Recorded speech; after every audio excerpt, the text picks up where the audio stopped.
Hello मेरे प्यारे students, कैसे हैं आप सब। आई होप बहुत अच्छे होंगे, सब मज़े में होंगे, बहुत अच्छे से तैयारी कर रहे होंगे। Welcome to the next video of 10 to 15 minute series.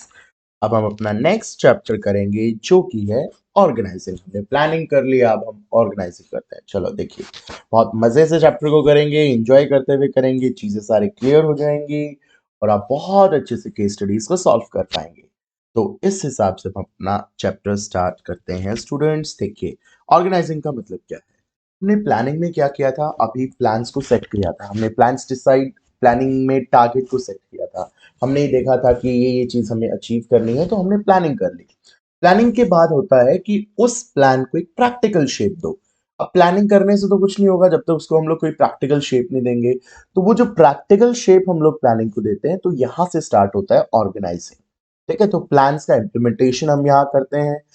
Organising में क्या करते हो आप, आइडेंटिफाई करते हो वर्क को कि कौन कौन सा काम आपको परफॉर्म करना है, उसका फिर डिपार्टमेंट क्रिएट करते हो, उस हिसाब से ड्यूटीज का असाइनमेंट करते हो और क्लियर रिपोर्टिंग रिलेशनशिप, यहाँ पे आप अथॉरिटी को क्लियरली डिफाइन करते हो, रिस्पॉन्सिबिलिटी को क्लियरली डिफाइन करते हो।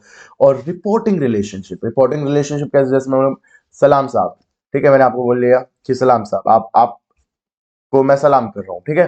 तो अभी आप टॉप लेवल पे हैं, मैं मिडिल लेवल पे हूँ या लोअर लेवल पे हूँ।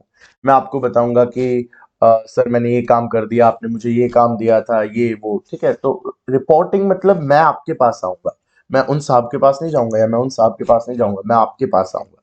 तो कौन किसको जाके रिपोर्ट करेगा, कौन किसको ऑर्डर दे सकता है, कौन किसको इंस्ट्रक्शंस दे देता है, दे सकता है, ये सब बातें आप जब क्लियर करते हो तो आप क्या कर रहे हो, रिपोर्टिंग रिलेशनशिप्स की क्लैरिफिकेशन कर रहे हो। ठीक है, आई होप क्लास आपकी बात बहुत अच्छे से समझ में आई होगी। उसके बाद अगला जो आपका है process of organising. Process of organising बहुत इजी, आइडिया जो आता था उसको आप IDAE देख लो, IDAE। Idea, I stands for identification of work. तो सबसे पहले क्या करेंगे, हम लोग वर्क को आइडेंटिफाई करेंगे कि हमारी ऑर्गेनाइजेशन में कितना मैनेजेबल वर्क है। ठीक है, तो वर्क को हम लोग क्या करेंगे, जो भी जॉब्स हैं उसमें, जिसको हम लोग जॉब्स बोलते हैं, उस तरीके से वर्क को क्या करेंगे, आइडेंटिफाई करेंगे कि क्या क्या काम हमारे पास है। वर्क को आइडेंटिफाई करने के बाद हम लोग जो सिमिलर नेचर का वर्क होगा, सिमिलर एक जैसा है ना, एक जैसा जो काम होगा, उस एक जैसे काम को इस डिपार्टमेंट में डाल दिया, दूसरे एक जैसे काम को इस डिपार्टमेंट में डाल दिया। तो हम लोग जब सिमिलर नेचर के काम को एक जगह डाल देते हैं तो क्लास उसको बोलते हैं डिपार्टमेंटलाइजेशन। तो डिपार्टमेंटलाइजेशन तीन तरीके से हो सकती है, फंक्शंस के बेस पे, प्रोडक्ट्स के बेस पे और टेरिटरी के बेस पे। तीन तरीके से आप डिपार्टमेंटलाइजेशन कर सकते हैं, on the basis of functions, on the basis of product and on the basis of territory. Functions के हिसाब से आप बोल सकते हैं डिपार्टमेंटलाइजेशन, जैसे फाइनेंस डिपार्टमेंट, प्रोडक्शन डिपार्टमेंट, ठीक है, आपका सेल्स डिपार्टमेंट। तो काम के हिसाब से जब आपने डिपार्टमेंट क्रिएट किया तो उसको हम लोग बोलेंगे फंक्शनल डिपार्टमेंट। जब आपने प्रोडक्ट के हिसाब से medicine, textile, food, cosmetic, garment, footwear, जब आपने डिपार्टमेंट किसके हिसाब से क्रिएट किया, प्रोडक्ट के हिसाब से, तो क्लास उसको हम लोग बोलेंगे departmentalisation on the basis of product. Third है on the basis of territory, Agra, east west, north zone, south zone, central zone, north zone, south zone, east zone, west zone, central zone. तो इस तरीके से territory area के हिसाब से जब हम लोग डिपार्टमेंट्स क्रिएट करते हैं तो उसको हम लोग बोलेंगे टेरिटोरियल डिपार्टमेंट। ओके, तो ये आपके तीन तरीके से आप डिपार्टमेंट्स को क्रिएट कर सकते हैं। अगला है असाइनमेंट ऑफ ड्यूटीज। अब आपको क्या करना है, ड्यूटीज को असाइन करना है according to the skill, competency and experience of the employees. आपने देखना है कि कौन कौन से स्किल के व्यक्ति आपको चाहिए, किस काम को करने के लिए कौन से स्किल के व्यक्ति चाहिए, और उसको वही काम आप असाइन करेंगे।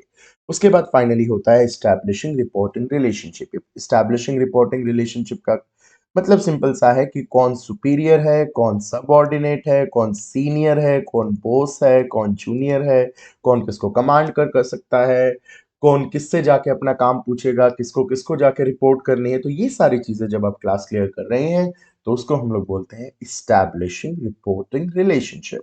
आई होप ये आपको क्लियर हुआ होगा। अगला जो अपना टॉपिक है दैट इज ऑर्गेनाइजेशनल स्ट्रक्चर। तो हमारे पास दो टाइप के ऑर्गेनाइजेशनल स्ट्रक्चर होते हैं। पहला स्ट्रक्चर है फंक्शनल स्ट्रक्चर, दूसरा स्ट्रक्चर है डिविजनल स्ट्रक्चर। देखिए बहुत इजी है इनको आइडेंटिफाई करना। जब हमने ऑर्गेनाइजेशन को कामों के हिसाब से डिस्ट्रीब्यूट किया, फंक्शंस के हिसाब से डिस्ट्रीब्यूट किया, that is a functional structure. Organisation है, इस ऑर्गेनाइजेशन को हमने काम के आधार पे इनका डिवीजन किया, फंक्शंस के आधार पे डिवीजन किया, तो that is the functional structure. ठीक है, ये मेनली जो मीडियम साइज की ऑर्गेनाइजेशन होती हैं, जो सिंगल प्रोडक्ट में डील करती हैं, ऐसी ऑर्गेनाइजेशन को फंक्शनल स्ट्रक्चर अडॉप्ट करना चाहिए। अब यहां से देख सकते हैं ये मैनेजिंग डायरेक्टर है, इसके नीचे प्रोडक्शन, सेल्स, परचेज। तो यहाँ पे ये जो डिवीजन हो रखा है ये किसके बेसिस पे हो रखा है? फंक्शंस के बेसिस पे हो रखा है क्लास, इसीलिए इसको हम लोग बोलते हैं फंक्शनल स्ट्रक्चर। अब आगे देखिए, और डिविजनल स्ट्रक्चर। डिविजनल स्ट्रक्चर का मतलब होता है यहाँ पे एक कंपनी जब मल्टी लाइन और लेवल ऑफ प्रोडक्ट्स में डील करे, तो जो स्ट्रक्चर वो फॉलो करेगी उसको हम लोग बोलेंगे डिविजनल स्ट्रक्चर। जैसे आप एग्जांपल ले सकते हैं रिलायंस का।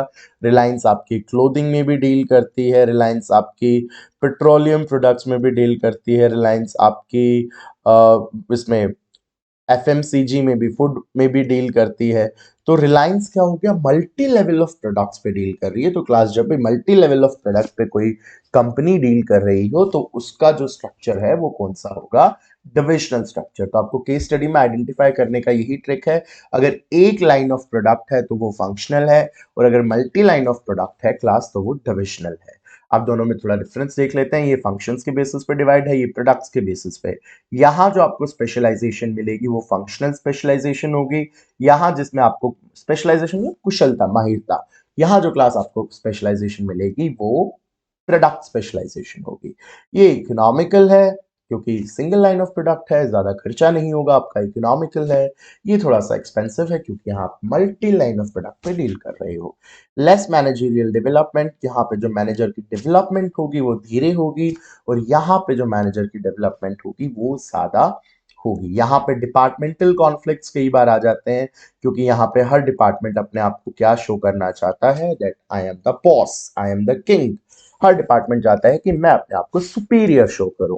तो यहाँ पे डिपार्टमेंटल कॉन्फ्लिक्ट्स बहुत ज्यादा होते हैं, तो ऑर्गेनाइजेशनल ऑब्जेक्टिव कई बार छोड़ देते हैं, और उसको छोड़ के वो लोग डिपार्टमेंटल कॉन्फ्लिक्ट्स, डिपार्टमेंटल ऑब्जेक्टिव्स को ज्यादा स्ट्रेस ऑन देते हैं, जिसकी वजह से डिपार्टमेंटल कॉन्फ्लिक्ट्स वहां पे बनने के चांसेस होते हैं। डिविजनल में ऐसा कुछ नहीं होता क्योंकि यहाँ पे प्रोडक्ट्स के बेसिस पे ऑर्गेनाइजेशन डिवाइडेड है। डिविजनल को कोऑर्डिनेट करना ज्यादा इजी है, तो कोऑर्डिनेशन ज्यादा इजी कौन सा है? Divisional structure. और कोऑर्डिनेशन मुश्किल कौन सा है? Functional structure. तो आई होप आपको फंक्शनल बहुत अच्छे से क्लियर हुआ होगा।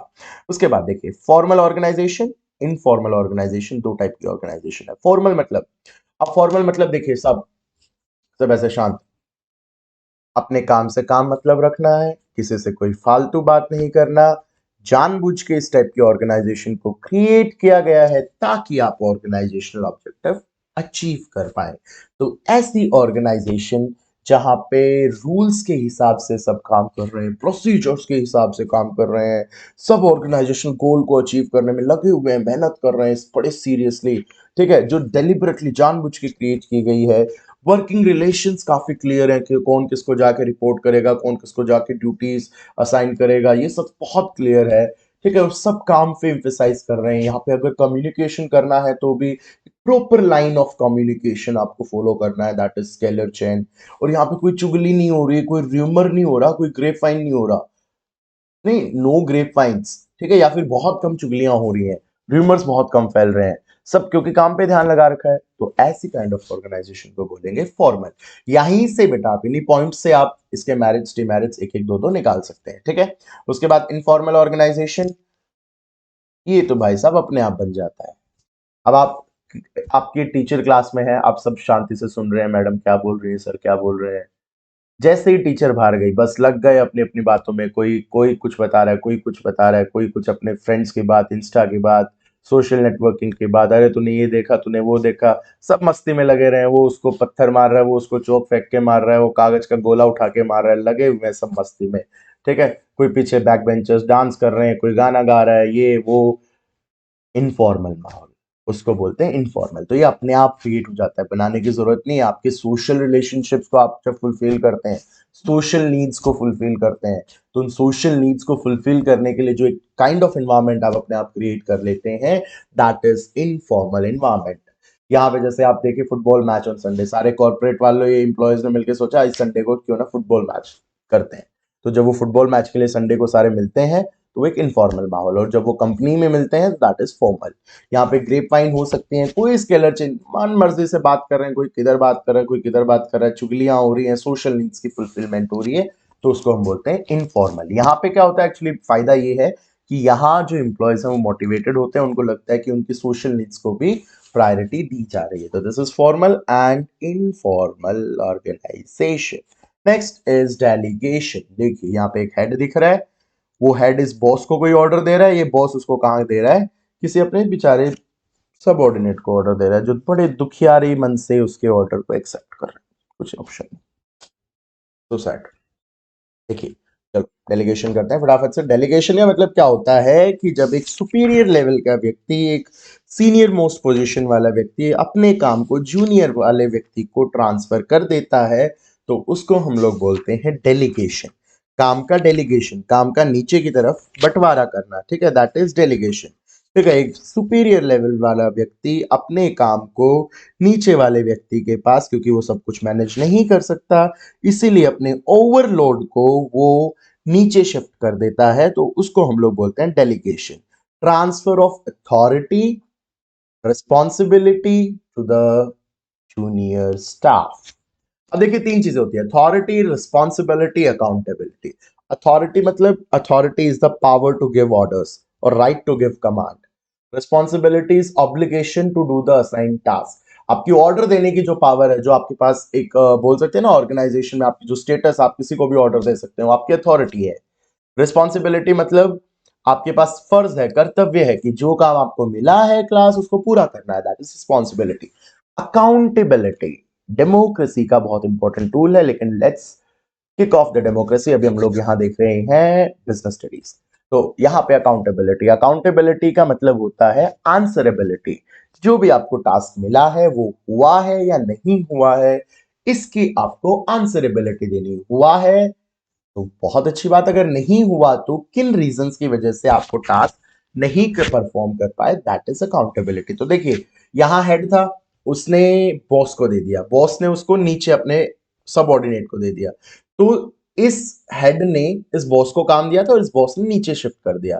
तो ये बॉस अथॉरिटी को शिफ्ट कर सकता है, रिस्पॉन्सिबिलिटी को शिफ्ट कर सकता है, बट अकाउंटेबिलिटी इन्हीं भाई साहब की रहेगी। अगर काम नहीं हुआ तो जो ऊपर वाले हेड हैं वो इन्हीं को पकड़ेंगे, और ये नहीं बोल सकता कि मैंने तो काम रामू को दिया था, मैंने तो काम शामू को दिया था, शामू ने काम नहीं किया, रामू ने काम नहीं किया। तो हेड बोलेगा वो रामू का काम नहीं था, वो आपका काम था, आपने क्यों नहीं किया। अकाउंटेबिलिटी कभी भी डेलीगेट नहीं हो सकती। अथॉरिटी को डेलीगेट किया जा सकता है, रिस्पॉन्सिबिलिटी को डेलीगेट किया जा सकता है, but accountability can never be delegated. Please class remember this point. Authority का मीनिंग लिख देंगे, रिस्पॉन्सिबिलिटी का लिख देंगे accountability. Authority can be delegated, responsibility can be delegated, but accountability could not be delegated. What about कहा कैसे ये लोग फ्लो होते हैं। तो अथॉरिटी जो है वो टॉप से बॉटम, अब ऑर्डर कौन देगा, ऑब्वियसली टॉप देगा बॉटम को। तो अथॉरिटी ऑर्डर देने की पावर होती है, तो वो टॉप से बॉटम फ्लो करेगी। रिस्पॉन्सिबिलिटी होती है कि भाई आपकी ऑब्लिगेशन, जो काम आप मुझे मिला था मैंने वो काम किया या नहीं किया वो बताना, वो जवाब, वो मेरे को फर्ज है, मेरा कर्तव्य है कि मुझे कोई काम मिला है तो मुझे वो काम करना है, दैट इज रिस्पॉन्सिबिलिटी। तो रिस्पॉन्सिबिलिटी फ्लो होती है from bottom to top, and accountability is जवाबदेही। तो जवाबदेही again flows from bottom to top, क्योंकि जो बॉटम वाला होगा, जो लोअर लेवल पे होगा, वही टॉप लेवल वाले को, जूनियर जो होगा सबऑर्डिनेट होगा, वही टॉप वाले को, सुपीरियर वाले को अकाउंटेबल होगा। ठीक है, तो ये आपको याद रखेंगे, ये कैसे फ्लो होते हैं, इनका क्या मीनिंग है, और कौन सी डेलीगेट हो सकती हैं और नहीं डेलीगेट हो सकती हैं। ठीक है, तो जब एक सीनियर मोस्ट पोजीशन का व्यक्ति अपने काम को नीचे वाले व्यक्ति को ट्रांसफर करेगा, तो उसको हम लोग क्या बोलेंगे, delegation, transfer of authority from superior to subordinate. ठीक है, उसके बाद अपना अगला टॉपिक है डेलीगेशन के बाद, अच्छा डेलीगेशन की इंपॉर्टेंस, इससे इफेक्टिव मैनेजमेंट होगा, एम्प्लॉयज डेवलप होंगे, जिनको काम डेलीगेट किया जाएगा वो डेवलप होंगे, वो मोटिवेट होंगे, ऑर्गेनाइजेशन ग्रो होगी और बड़े जल्दी से स्पीडी और इकोनॉमिकल तरीके से काम होगा ऑर्गेनाइजेशन में। Next is what is centralisation. देखिए, जब डिसीजन लेने की पावर जब डिसीजन लेने की पावर सिर्फ टॉप लेवल के पास है तो उसको हम बोलेंगे that is a centralised organisation. सारे डिसीजन सिर्फ टॉप ही लेता है, किसी से कुछ कंसल्ट ही नहीं करता, किसी और के पास कोई पावर ही नहीं है, सिर्फ इस टॉप वाले के पास सारी पावर है डिसीजन लेने की। तो ये काइंड ऑफ ऑर्गेनाइजेशन को हम बोलेंगे सेंट्रलाइज्ड ऑर्गेनाइजेशन। और जब ये जो डिसीजन लेने की पावर है ये डिस्पर्स हो जाती है, हर लेवल पे डिस्पर्स हो जाती है, टॉप वाले के पास भी कुछ पावर है, मिडिल वाले के पास भी पावर है, लोअर वाले के पास भी पावर है, dispersal of this authority, dispersal of you can say power to take decision, जब उनका सिलेक्टिव डिस्पर्सल होता है तो वो होती है डिसेंट्रलाइजेशन। लगभग सिमिलर होता है, डेलीगेशन में जानबूझ के जो टॉप वाला है वो नीचे सबऑर्डिनेट को देता है, और डिसेंट्रलाइजेशन में ऑर्गेनाइजेशन का स्ट्रक्चर ही ऐसा होता है कि हर लेवल पे पावर का क्या है, डिस्ट्रीब्यूशन है। तो यहां इसके फायदे क्या होंगे, सबऑर्डिनेट खुश हो जाएंगे, फ्यूचर मैनेजर आपको मिलेगा, क्योंकि आप जब काम को बांटेंगे सबके पास पावर होगी तो फ्यूचर मैनेजर आपका डेवलप होगा, डिसीजन मेकिंग क्विक होगी, टॉप मैनेजमेंट का भार कम होगा, relief to top management and organisation will grow. Organisation क्या करेगी, आपकी ग्रो करेगी। तो आई होप क्लास आपको बहुत मजा आया होगा पूरे सेशन में, हमने सारे टॉपिक्स ऑर्गेनाइजिंग के किए। आई होप आप अभी केस स्टडीज को सॉल्व कर पाएंगे और बहुत अच्छे से इसके आंसर राइटिंग करेंगे। Thank you for watching this video, please subscribe to this channel and like this video. Thank you, bye bye, take care, study hard, best of luck.